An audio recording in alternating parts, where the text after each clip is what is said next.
We are really unlocking a timeless strategic playbook. We're plunging into Sun Tzu's The Art of War, thousands of years old, yet it still feels incredibly relevant. A foundational blueprint for, well, for navigating conflict, tackling challenges, and really understanding human nature itself. Leaders today, they still study it. Business, politics, everywhere. The art of war is of vital importance to the state, he even calls it. Yeah. A matter of life and death, a road either to safety or to ruin. Wow, Yeah. that's heavy right out of the gate. No messing around. What does that tell us about his No. perspective? It tells us he sees this as absolutely fundamental, non-negotiable. He stresses it's a subject that can on no account be neglected. For Sun Tzu, understanding conflict isn't just, winning a fight. It's about the survival and prosperity of the state, or maybe a business, or even achieving your personal goals. It's the ultimate high-stakes game. Okay, so to navigate these high stakes, he lays out these 5 constant factors for deliberation. These sound like the core lenses he uses to analyze any conflict situation, military or otherwise. That's a great way to put it, lenses. And what's really fascinating is how holistic they are. Universal, almost. First, there's the moral law. Now, this isn't quite ethics as we might think today. It's about making sure the people are in complete accord with their ruler. Ah, okay. So they'll follow regardless of their lives, undismayed by any danger. Think of it like organizational alignment. Everyone's truly bought into the mission. Right, that makes sense. Like company culture, maybe. Sort of, yeah. Yeah. A very strong version of it. Then you have heaven, which means understanding things like night and day, cold and heat, times and seasons. Broadly, this is about the external conditions you can't control but must adapt to. Market trends, tech shifts, maybe even cultural currents. Okay, the big picture stuff. Exactly. Then Earth. This covers distances great and small, danger and security, open ground and narrow passes, the chances of life and death. This is more your specific environment, the competitive landscape, its unique obstacles, its opportunities, the actual ground you're fighting on, literally or metaphorically. Got it. Heaven is the weather, earth is the map. Kind of, yeah. Then there's the commander. This is the leader, embodying qualities like wisdom, sincerity, benevolence, courage, and strictness. It's about the quality of leadership itself, the skill, the integrity at the top. Crucial. Absolutely. And finally, method and discipline. This is the practical side, how the army or organization is structured. The processes, the chain of command, resource management, logistics, the nuts and bolts. So it's the people spirit, the external environment, the specific context, the leadership, and the logistics. Wow. It really sounds like if you neglect even one of those, it could be disastrous, yes. He stresses they're all interdependent. Neglect one, and the whole structure weakens. And Sun Tzu doesn't just list them. He then uses these 5 factors to create what he calls 7 considerations. These are basically questions to ask. Questions like what? Like, which ruler really has that moral law alignment? Which general is more capable? Who has the advantages from heaven and earth? Which side has better discipline? A stronger army? Better trained troops? Who is more consistent with rewards and punishments? That's quite a checklist. It sounds like the planning, the calculation before anything happens is just paramount for him. You've hit it exactly. That's a critical point. Sun Tzu says quite clearly, the general who wins a battle makes many calculations in his temple ere the battle is fought. Before the battle, in his temple, like planning it all out. Precisely. Whereas the general who loses a battle makes but few calculations beforehand. He even makes a point of distinguishing between many calculations, few calculations, and no calculation at all. So preparation is everything. It seems so. It suggests victory isn't just about being brilliant in the heat of the moment, but about having already effectively won through superior planning and foresight. Okay, now this is where it gets, for me anyway, really interesting and maybe a bit counterintuitive. Sun Tzu talks about the best generalship involving winning without actually fighting. He says, supreme excellence consists in breaking the enemy's resistance without fighting.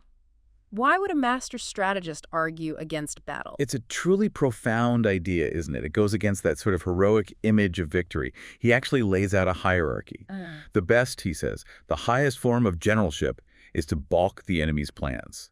Basically, stop their strategy before it even gets going. Neutralize it. Yes.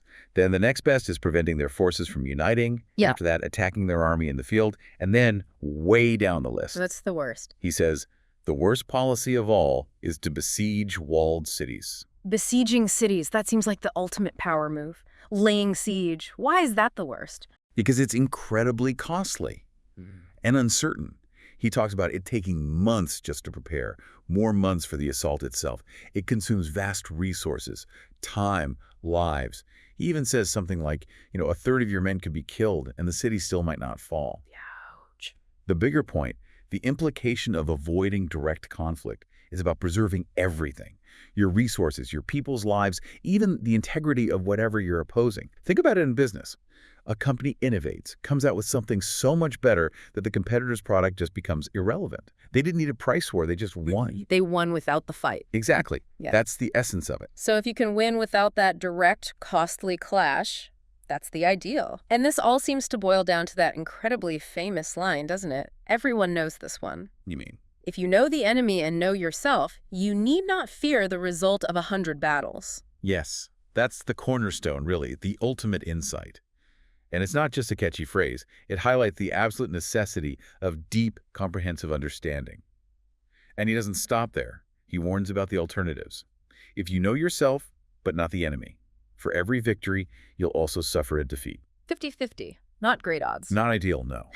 And if you know neither yourself nor the enemy, you'll succumb in every battle. It's stark. So, genuine self-awareness combined with understanding your opponent and the environment. That's the foundation for success. Pretty much guaranteed success, in his view. Right. But while all this deep strategic thinking is going on, there's a harsh reality Sun Tzu confronts head-on, which is just the sheer crippling cost of war if it drags on. He puts a figure on it, something like 1,000 ounces of silver per day for a big army. That's a huge drain, even back then.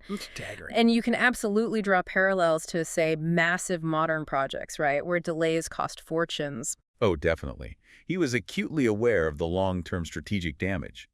He says if victory takes too long, men's weapons will grow dull and their ardor will be damped. Morale plummets. He talks about strength being exhausted, treasure spent, and the state's resources just not being equal to the strain. And his conclusion is pretty blunt. Very blunt. No instance of a country having benefited from prolonged war.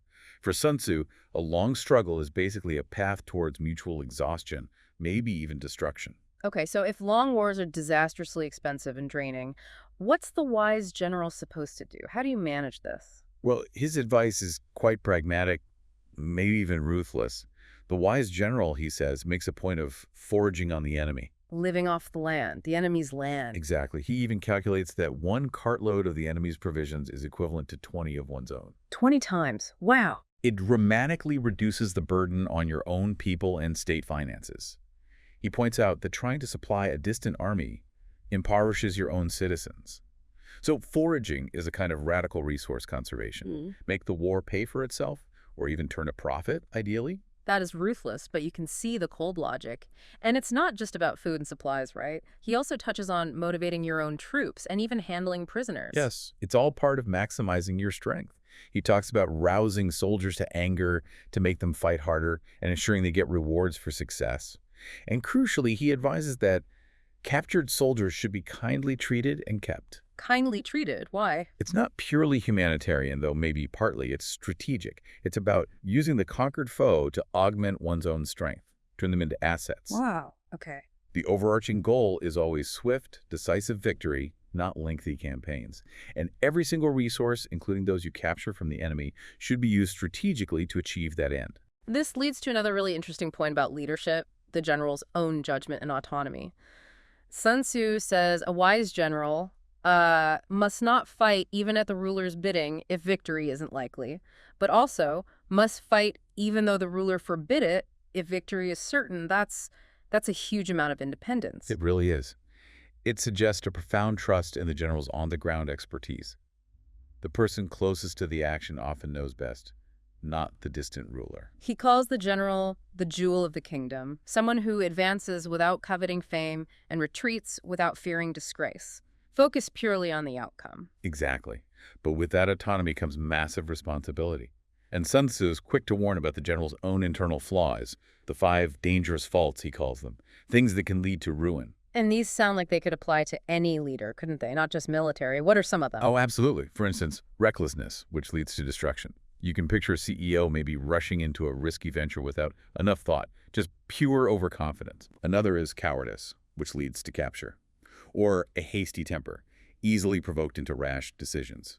Also, a delicacy of honor, being too sensitive to criticism or shame. That last one's interesting. How does that hurt? Well, if you're overly concerned about your image or reputation, you might hesitate to retreat when necessary, or you might not admit a mistake and change course because your ego gets in the way. Right, digging in your heels. Exactly. And finally, over-solicitude for his men, which he says exposes him to worry and trouble. It's about finding that balance we talked about earlier. So it's about self-awareness, managing your own weaknesses as a leader, because those can sink you just as easily as the enemy can. Precisely. Your own flaws can undermine the entire strategy. Okay, so we've got meticulous planning, understanding the cost, personal discipline. But what happens when engagement is necessary? This brings us to what might be his most famous, maybe most debated principle. Let's really dive into his core idea. All warfare is based on deception. Yes, it's absolutely central to his thinking. It runs through everything. And he gives lots of practical examples like, when able to attack, we must seem unable. When using our forces, we must seem inactive. Or appearing far when you're near when you're far. It's all about misleading the opponent. Completely. Holding out baits to lure them. Feigning disorder to make them complacent. Pretending to be weak when you're strong or strong when you're weak. It's about controlling the information, creating a false picture for your enemy to react to. So it really is psychological warfare, isn't it? Manipulating perceptions, playing on their assumptions. That's a huge part of it. And this idea extends into how you actually use different tactics. Sun Tzu says there are, fundamentally, not more than two methods of attack, the direct and the indirect. Just two. Direct and indirect seems simple. On the surface, yes. But then he says, yet these two in combination give rise to an endless series of maneuvers. This is where it gets really creative. Right. He uses those amazing analogies like music, only 5 basic notes, but they create endless melodies. Or colors, 5 primary colors, endless hues. Exactly. Same principle applies to strategy. These two basic methods, direct and indirect, they lead on to each other in turn. It's like, he says, moving in a circle, you never come to an end. So it's not just A then B, it's A leading to B leading back to A in new ways. Yeah. Constantly shifting. Precisely. It speaks volumes about complex decision-making. We're just thinking in straight lines. Linear thinking often isn't enough. The possibilities are infinite because strategy isn't rigid. It's fluid, adaptive, endless combinations. Which ties into his advice on hitting weak spots and massing your strength, right? He says the clever fighter imposes his will on the enemy but does not allow the enemy's will to be imposed on him. Sounds very proactive. Extremely proactive. Yeah. He talks about how to make the enemy come to you, offer them some apparent advantage, or how to make it impossible for them to get near you and inflict damage if they try. The key idea is attacking undefended places where you're sure of succeeding. Go where they aren't expecting you, where they're weak. Yes.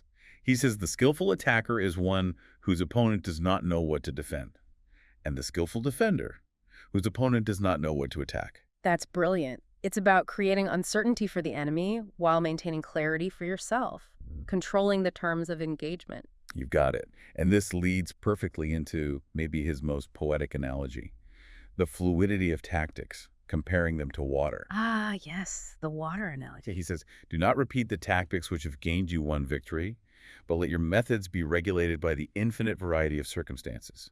What worked yesterday might fail spectacularly today. Because the situation changes. Constantly.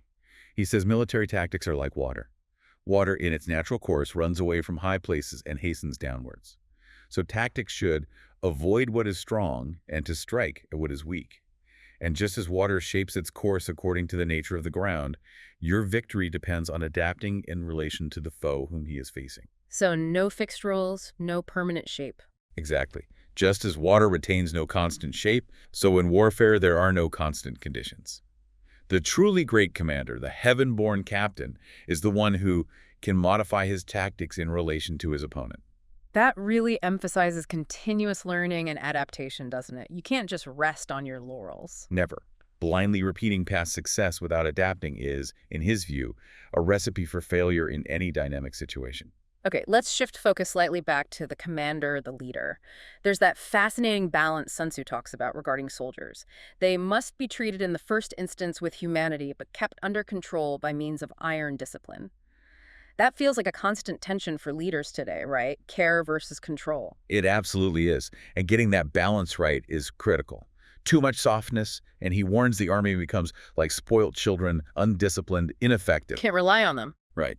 But too much harshness, Without any underlying humanity or care, and you destroy loyalty, people won't follow you when things get tough.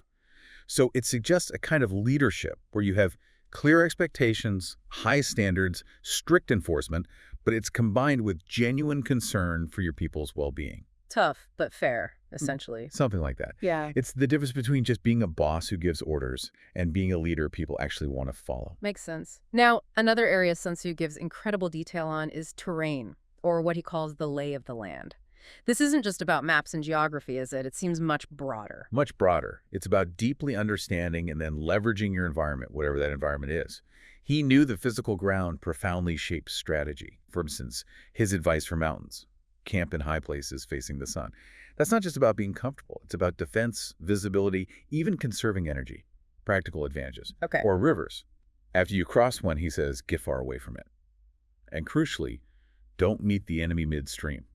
Why? Because you're vulnerable. Trapped. Exactly. They could cut off your retreat or attack you while you're disorganized, crossing the water. His point is, you have to meticulously analyze your ground, whether it's literal terrain, a market sector, an organizational chart. Understand its inherent strengths and weaknesses before you act. He even categorizes terrain, doesn't he? Different types. Yes, the 6 kinds of terrain, like accessible ground, entangling ground, narrow passes, each with specific tactical advice, and then the 9 varieties of ground, or 9 situations, which relate more to the psychological state of an army based on how deep into enemy territory they are. Like desperate ground, where you have to fight for survival. Precisely. On desperate ground, his advice is simple: fight. No other option. On dispersive ground, near your own border, he says fight not, because the troops might just scatter home. Each situation demands a different response. It shows his incredible attention to context. It really underscores how situation-dependent everything is. Okay, finally, let's get to what feels like the absolute bedrock of Sun Tzu's whole system. Maybe the most critical piece in any competition, really. Intelligence.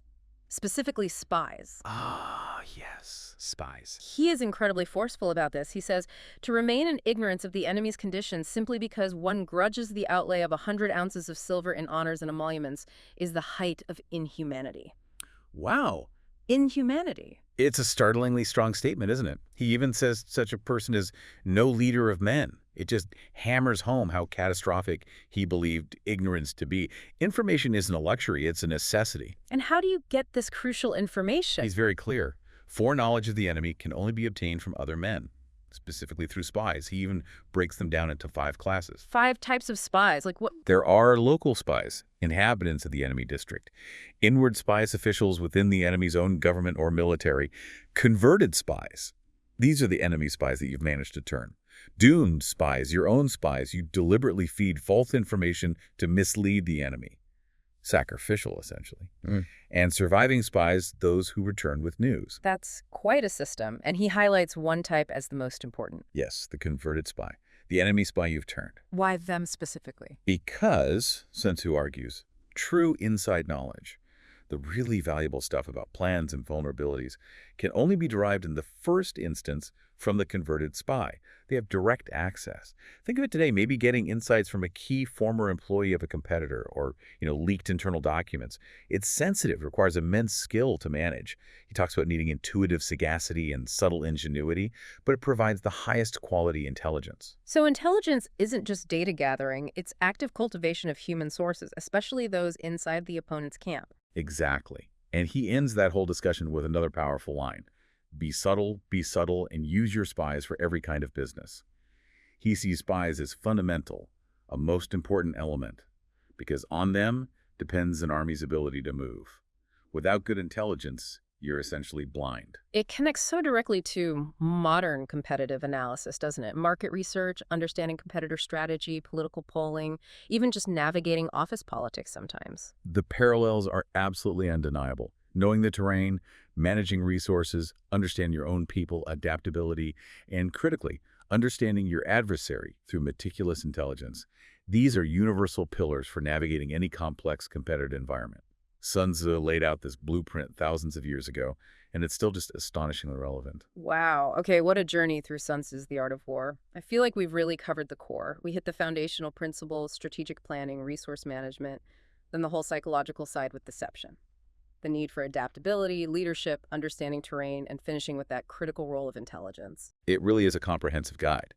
And I think the key takeaway, connecting it to the bigger picture, is that these principles truly aren't just about war. They're universal truths about competition, about negotiation, about how to approach complex challenges, whether that's in business, in relationships, even in pursuing your own personal goals. Absolutely. So let's leave our listeners with a final thought to chew on. Something provocative, building on all this. Sun Tzu states, "The victorious strategist only seeks battle after the victory has been won."